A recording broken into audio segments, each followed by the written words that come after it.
If your Denon receiver subwoofer isn't working, here's how to troubleshoot it step by step. Start with power. Make sure the subwoofer is plugged in securely, switched on, and showing a power light, usually green or white. If there's no light, try a different wall outlet to rule out a power issue. Next, check the connection. The RCA cable should run from the subwoofer or LFE out port on the Denon receiver to the LFE or line-in on the sub. Make sure it's firmly connected on both ends. A loose or damaged cable is one of the most common causes. Now check receiver settings. On your Denon remote, go to Setup, then Speakers, then Manual Setup, then Bass, and confirm that subwoofer equals on. Also, make sure your front speakers are set to small, not large. If they're set to large, the receiver may not send low frequencies to the sub.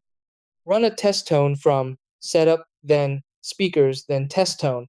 If you hear bass during the test, the sub works and the issue may be with your content source. If there's still no output, increase the sub level in Setup, then Speakers, then Levels, then Subwoofer level. Raising it by +3 to +6 decibels can make a big difference. Finally, check the knobs on the sub itself. Set the gain around 40 top 60%, and if there's a crossover dial, turn it to LFE or max, so the receiver controls bass management.